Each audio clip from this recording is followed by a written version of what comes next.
네, 그럼 첫 번째 영상 시작하도록 하겠습니다. 수강신청 가이드북 같이 보시면 도움이 될 것 같은데요. 챕터 1부터 보도록 하겠습니다. 4페이지에 제일 먼저 실어 놓은 내용이 과목 선택과 학생부 종합전형의 이해입니다. 우리 학교 선생님들은 이제 워크숍이나 많은 연수를 통해서 학생부 종합전형이 과목 선택과 어떤 연관이 있는지를 이미 다 알고 계실 겁니다. 그렇지만 학생들에게 또 가장 중요하기 때문에 이렇게 한번 더 실어놨는데요. 아이들이 수강 인원이 적은 일반 선택 과목 중에서 어려운 과목이기 때문에 저 이거 너무 어려울 것 같아요. 아이들이 너무 적어서 1등급이 안 나올 것 같아요. 라고 수강 신청을 꺼려할 때 요 이야기를 해주시면 좋을 것 같습니다. 여기에 있는 서울대 고교 가이드북에 발췌된 내용 이외에 또 이런 내용이 있어요. 제가 한번 읽어보도록 하겠습니다. 교과 성적을 평가할 때 학생이 이수한 과목의 선택 상황을 고려합니다. 소수의 학생이 선택한 과목이나 난이도가 높은 과목을 이수하여 수치상 결과가 나쁠 수 있지만, 이 말은 석자 등급이 나쁠 수 있지만 이라는 뜻이겠죠. 학생의 도전 정신과 호기심을 긍정적으로 평가한다면 도전하지 않은 학생에 비하여 더 좋은 평가를 할 수도 있습니다. 따라서 소규모 학교나 소수 학생들이 이수하는 과목을 수강하는 것이 서류 평가에서 결코 불리하지 않습니다. 라고 되어 있습니다. 그래서 아이들에게 어려워서 이거는 좀 안 들을래요 하는 친구들이 있으면 과목이 어려워서 피했다는 인상을 주는 것이 가장 안 좋은 과목 선택이라는 점을 좀 안내를 해주시면 좋겠습니다. 그럼 5페이지에 2015 개정교육과정의 이해를 보겠습니다. 2015 개정교육과정의 특징은 선택 중심 교육과정이죠. 그래서 바로 나오는 개념이 바로 선택 과목입니다. 그럼 선택 과목과 대비되는 그런 개념은 뭘까요? 지정 과목일까요? 아닙니다. 옆에 보시면 선택 과목과 같은 레벨의 공통 과목이라는 개념이 있죠. 선택 과목과 대비되는 개념은 공통 과목이다 라고 생각하면 좋을 것 같습니다. 국가 수준 교육과정에서는 우리나라에서 고등학교를 졸업하면 이 정도는 기본적으로 알면 좋겠다 라고 생각해서 지정해 놓은 7가지 과목이 있습니다. 국어, 영어, 수학, 통합사회, 통합과학, 한국사, 그리고 과학탐구, 실험 이렇게 7가지 과목인데요. 우리 학교에서는 모두 1학년에 개설이 되어 있죠. 대부분의 고등학교에서 1학년에 주로 편성이 되어 있습니다.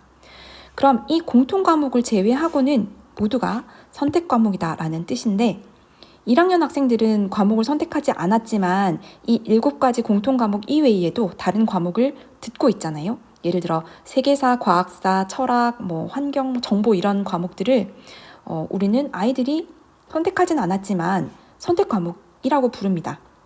그래서 이 중에서 선택 과목 중에서 학교에서 지정한 과목이다라고 해서 학교 지정 선택 과목이라고 이름을 붙입니다. 이거는 이제 공식적인 그런 개념은 아니고요.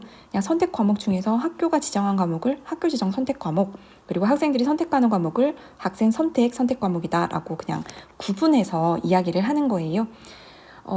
그 국가 수준 교육과정에서 우리나라 고등학생이 들으면 좋겠다라는 기본 소양을 갖출 과목을 정했다면, 학교 수준에서 우리 학교를 졸업하면 이 정도 소양을 갖추면 좋겠다고 생각하는 과목을 정할 수가 있겠죠? 그게 바로 말씀드린 것처럼 학교 지정 선택 과목입니다. 자, 그러면 선택 과목에서는 여기 보면 일반 선택과 진로 선택으로 나누어진다라고 되어 있는데요. 지금 선생님들이 현재 과목을 직접 가르치고 있기 때문에 일반 선택과 진로 선택의 차이점을 아마 분명히 설명하실 수 있을 것 같은데요. 교육과정 편제표에 앞에 보면 일반 혹은 진로라고 구분되어서 표시되어 있습니다. 본인의 과목 이외에도 다른 교과의 과목들이 어떤 게 일반이고 어떤 게 진로 선택인지를 눈에 담아 놓으셔야 할 것 같습니다. 상담을 하시기 위해서는요. 자, 그러면 이제 옆에 있는 전문 교과는 뭘까요? 우리는 일반계 고등학교이기 때문에 보통 교과를 개설합니다. 그렇지만 특목고나 특성화 고등학교에서는 좀 더 전문적인 과목을 배우게 되는데, 그래서 그런 학교에서는 전문교과를 개설하게 되겠죠. 전문교과 1과 2가 있는데, 1은 외고, 과고, 국제고와 같은 특목고에서 개설하는 심화 과목을 이야기하고요. 그 다음에 2는 특성화고에서 개설하는 실무 과목입니다. 그렇지만 우리 학교에도 이제 특목고를 진학할 수 있지만 우리 학교에 진학을 하고 그런 이제 이런 과목들을 수강을 할 역량이 되는 학생들이 있잖아요. 그래서 그런 학생들을 위해서 인문계 고등학교에서도 이런 과목들을 개설을 할 수 있는데 성적 처리 방식은 진로 선택 과목과 동일하게 처리합니다. 그래서 우리 학교에 개설되어 있는 전문교과는 진로 선택과 성적 처리나 이런 부분에서는 동일하다라고 이해를 해주시면 됩니다. 그렇지만 왜 굳이 교육과정 편제표에 전문교과와 진로 선택을 구분을 해 놓았냐면 이제 선생님들이 아이들에게 설명을 해주실 때 이렇게 설명을 해주시면 좋을 것 같습니다. 전문교과는 원래가 특목고 학생들을 대상으로 개설하는 과목이기 때문에 진로 선택, 일반 선택 과목에 비해서 성취 수준 자체가 높습니다. 그래서 관련 일반 선택이나 진로 선택 과목을 이수한 이후에 필요한 경우에 연계해서 들으면 좋다라고 설명을 해주시면 좋겠습니다. 6페이지와 7페이지에는 보통교과 과목 리스트와 전문교과 과목 리스트가 있습니다. 일반 선택, 진로 선택, 그리고 전문교과가 어떤 것들이 우리 학교에 개설되어 있는지 한번 확인해 보시면 좋을 것 같습니다. 그리고 8쪽과 9쪽을 가시면 과목별 성적 산출법과 다양한 이제 성적 반영 방식이 있는데요. 이 중에서 과목별 성적 산출법을 먼저 보도록 하겠습니다. 제가 처음 2015 개정 교육과정 총론을 읽을 때 이 표가 쓸데없이 너무 복잡하다는 생각을 했습니다. 이해를 하고 나면 굉장히 단순한 내용인데, 그리고 또 이걸 모른다 하더라도 나이스에서 알아서 성적 처리를 해주겠지만 그래도 우리가 아이들과 상담을 해야 되기 때문에 이 정도 내용만 기억을 하시면 좋을 것 같습니다. 일단은 우리가 봐야 하는 거는 보통교과 부분이죠. 그리고 전문교과 1이 개설이 되어 있긴 하지만 아까 말씀드린 것처럼 전문교과 1은 진로 선택 과목과 동일하게 성적 처리를 하기 때문에 우리는 이 부분을 보지 않아도 됩니다. 전문교과 2도 마찬가지고요. 그래서 집중을 해야 되는 부분은 보통교과. 자, 첫 번째 보면 공통과목은 1학년 과목이니까 우리가 신경을 쓰지 않아도 됩니다. 공통과목 일단 보기는 볼까요? 우리가 이게 절대평가냐 상대평가냐를 판단하는 거는 여기 석차 등급을 보시면 되는데요. 석차 등급이 나온다는 거는 상대평가다. 그리고 석차 등급이 나오지 않으면 절대평가다라고 이해를 하시면 되겠습니다. 공통과목은 이제 실험 과목인 과학탐구 실험을 제외하고는 모두 9등급이 나오는 상대평가고요. 성취도도 A, B, C, D, E 이렇게 5단계로 나누었습니다. 2학년, 3학년 선택 과목은 대부분이 일반 선택 과목 아니면 진로 선택 과목이니까 이 부분을 좀 더 집중해서 보도록 하겠습니다. 일반 선택 과목은 석차 등급이 나오고요. 그리고 성취도가 5단계로 표시가 되고 원점수와 과목 평균 그리고 표준 편차까지 산출이 됩니다. 진로 선택 과목은 석차 등급이 나오지 않는다는 얘기니까 절대평가죠. 성취 기준에 도달하면 80점이 넘으면 A, 60점이 넘으면 B, 그 이하는 C 이렇게 A, B, C로 나누어진다라는 이야기입니다. 원점수와 과목 평균은 나오고요. 성취도별 분포 비율, 예를 들어서 A를 맞은 학생이 몇 %인지 B가 몇 %인지 C가 몇 %인지 분포 비율이 표시가 된다라는 내용입니다. 그래서 우리가 지금 총 3가지가 있잖아요. 간단하게 얘기해서 일반 선택 과목과 진로 선택 과목과 전문 교과 이렇게 3가지 종류가 있는데 상담을 하실 때 일반 선택 과목은 석차 등급이 표시가 되고 진로 전문 선택 과목은 상대평가다 이렇게만 기억을 하시면 되겠습니다. 자, 그러면 여기 밑에 한번 볼게요. 이것도 선생님들이 조금 생각을 하고 계시면 좋을 것 같은데 보통교과 및 전문교과 1 중에서 수강자 수 13명 이하인 과목이라고 되어 있는데 이게 선생님들 아시는 개념입니다. 소인수 교과입니다. 소인수 수업. 근데 소인수 수업이라는 것이 이제 교육청에서 약간 혼재해서 사용하는 개념이라서 소인수 수업이 어떨 때는 순증 수업을 의미할 때도 있고 어떨 때는 이 교육과정 안에서 13명 이하의 학생들이 듣는 수업을 소인수 수업이다라고 이야기를 하는데요. 아무튼 둘 다 성적 산출 방법이 같습니다. 13명 이하의 학생들을 상대평가를 해서 예를 들어서 9등급을 내야 된다면 13명 중에 1, 2, 3, 4, 5, 6, 7, 8, 9등급이 다 나와야 된다는 말이잖아요. 그래서 이게 좀 무리다라고 생각을 해서 일반 선택 과목이다 하더라도 절대평가를 하겠다라는 이야기입니다. 이 옆에 나와 있는 내용은 정말로 쓸데없는 내용입니다. 이게 무슨 내용이냐면 원래 절대평가인 과목은 제외한다라는 말이에요. 그러니까 원래 절대평가인 과목은 소인수 13명 이하가 듣더라도 절대평가, 듣지 않더라도 절대평가다 라는 말이니까 그냥 무시를 하셔도 될 것 같습니다. 여기까지가 우리가 필요한 개념이었고요. 그런데 지금 제가 하나 더 말씀드릴 부분은 잠깐만요. 빨리 지우고 제가 헷갈렸던 부분입니다. 교양교과인데요. 작년까지는 신경을 쓰지 않았어도 됐었습니다. 그 말은 2학년 담임 선생님들은 신경 안 쓰셔도 되지만 1학년 선생님들께서는 조금 주목을 하셔야 됩니다. 우리 학교에서 선택할 수 있는 교양교과는 총 12개 과목이 있는데요. 13페이지에 가서 좀 더 자세히 보도록 하겠습니다. 여기서부터 여기까지가 교양교과군이고요. 교양교과군에 속해 있는 교양 과목도 있고 기술과정이나 제2 외국어 교과군에 속해 있는 과목들도 있습니다. 그래서 우리는 일단 교양 과목을 크게 두 가지로 나누어 보도록 하겠습니다. 학생들이 선택할 수 있는 12개의 과목은 하나, 둘, 셋, 넷, 다섯, 여섯, 일곱, 여덟, 아홉, 열, 열하나, 12입니다. 자, 그러면 이 교양 교과군에 속해 있는 이 세 가지 과목을 우리는 순수 교양 과목이라고 부를 수 있겠죠. 그래서 1학년 때 아이들이 들었던 것처럼 환경, 철학, 진로와 직업 같이 이수나 미이수로 표시가 되는 과목입니다. 반면에 다른 교과군에 들어있는 교양 과목의 성격을 가진 이 교양 과목들은 앞에 붙어 있는 전문, 진로, 일반에 따라서 성적을 산출하는 방식이 다릅니다. 일반이라고 표시되어 있는 과목은 상대평가고요. 그리고 진로나 전문이라고 표시되어 있는 과목은 절대평가가 되겠죠.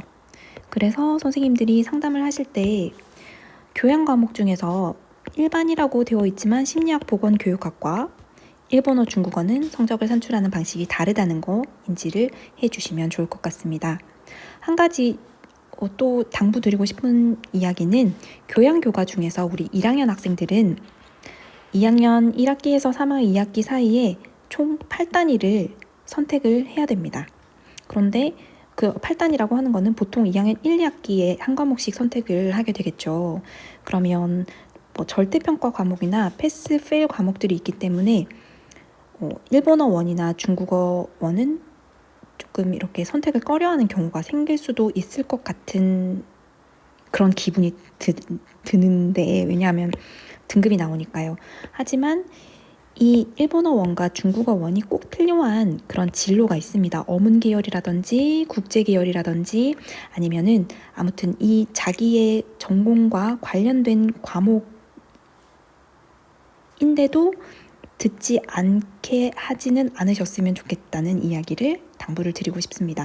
그리고 또 한 가지는 일본 문화와 중국 문화, 일본어 2, 중국어 2는 일본어 원 또는 중국어 원을 들어야지 들을 수 있는 과목입니다. 물론 법적인 위계는 아닙니다.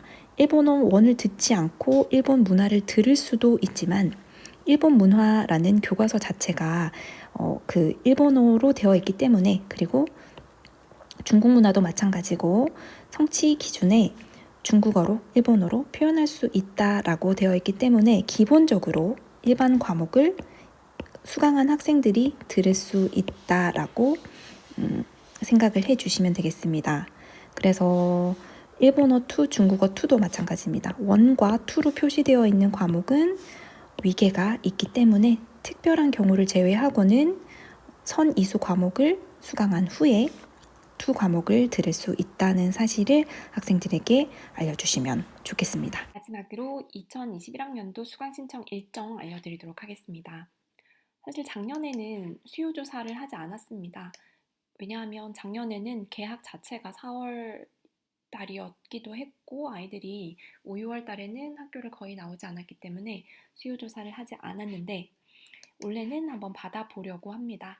5월 달과 6월 달 사이에 아이들이 선택 과목에 대한 관심도가 좀 높아졌을 때 내가 어떤 과목을 선택해야겠다 하고 생각해보고 시뮬레이션을 해보는 그런 계기가 되었으면 좋겠습니다. 이 수요조사에서 선택한 과목과 수강 신청에서 실제로 하는 과목이 달라도 상관이 없습니다. 그래서 일단 6월 14일에서 15일 사이에 효리를 통해서 한번 받아볼 예정이고요. 그리고 1학기 마친 다음에 2학기 시작하고 8월 16일에서 27일 사이에 선택 과목 집중 상담을 할 예정입니다. 담임 선생님의 협조를 구할 예정이고요. 또 교육과정부에서도 또 작년 컨설팅의 형태로 아이들에게 필요하다면 상담을 지원을 할 예정입니다. 실제 수강 신청은 8월 30일에서 31일 양일간 효리를 통해서 진행을 할 예정이고요. 31일이 지나고 나면 아이들의 선택을 바탕으로 각 교과 부장 선생님들이 교과에서 어떤 강좌를 폐강할지에 대한 결정을 해 주실 겁니다. 그 회의가 끝나고 나면 폐강 강좌가 9월 3일 공지될 예정입니다. 그리고 나면 이 폐강이 되었기 때문에 아이들이 또 반을 옮겨가야 하잖아요. 그리고 또 이제 아이들이 인원수가 공개가 되면 또 움직임이 보이거든요. 그래서 2차 상담이 9월 6일부터 17일까지 좀 넉넉하게 진행이 될 예정입니다. 그리고 나서 추석 지나고 9월 23일, 24일 양일간에 걸쳐서 수강 정정을 할 예정입니다. 이 수강 정정 때는 폐강 강좌를 신청한 학생들은 반드시 수강 정정을 해야 하고요. 또 과목 마음 변심을 해서 과목을 변경해야 하겠다는 친구들도 이 기간 동안에 정정을 하면 됩니다. 이게 끝이 나면 수강 선택 과목 확정과 확인을 하게 됩니다. 이때는 아이들에게 서명을 받게 되는데요. 이 자료를 토대로 교과서를 신청하게 됩니다. 작년에는 10월 11일이었는데 올해는 아직 정확한 공문이 오지 않아서 그렇지만 예년과 동일하게 10월 둘째 주 정도로 예정을 하고 있기 때문에 그 전에 선택 과목 확정 및 확인을 받도록 하겠습니다. 그리고 나면 2, 3학년 선택 과목 반편성을 11월 중에 하고 그리고 시수 배정 12월 그리고 시간표 작성 1월 이렇게 해버리면 사실은 아이들이 선택했던 그 과목을 변경하기가 힘듭니다. 그렇지만 11월에 우리가 이제 내년 어떤 계획을 다 세우기 때문에 11월부터 시작해서 아이들이 신중하게 결정을 해서 가급적이면 바꾸지 않도록 그렇게 지도를 해야 할 것 같습니다. 그럼에도 불구하고 아이들은 수강 신청 정정을 하고 싶어 하는 친구들이 있는데요. 2월 마지막 주에 아이들이 정정을 원하는 친구들의 신청을 받을 겁니다. 올해도 그런 과정을 거쳤는데요. 그때는 여기 아래에 보시면 반별 최대 인원, 그리고 최소 수강 인원, 그리고 시간표 등을 고려해서 바꿀 수 없는 경우의 학생들을 바꾸어 주지 못하고 그리고 변경이 가능한 친구들은 최대한 변경을 해줄 예정입니다. 올해도 여러 건의 수백 건의 백 몇 건의 그 수강 정정이 있었는데요. 그 개설된 반과 교사 수급에 지장이 되지 않고 시간표상 부딪히지 않으면 대부분 최대한 바꿔주려고 노력은 하지만 어쨌거나 아이들이 처음에 선택한 결정을 신중하게 밀고 나갈 수 있도록 지도를 하는 것이 우리 선생님들의 목표가 아닐까 싶습니다. 자, 오늘 강의는 여기에서 영상을 마무리하도록 하겠습니다. 감사합니다.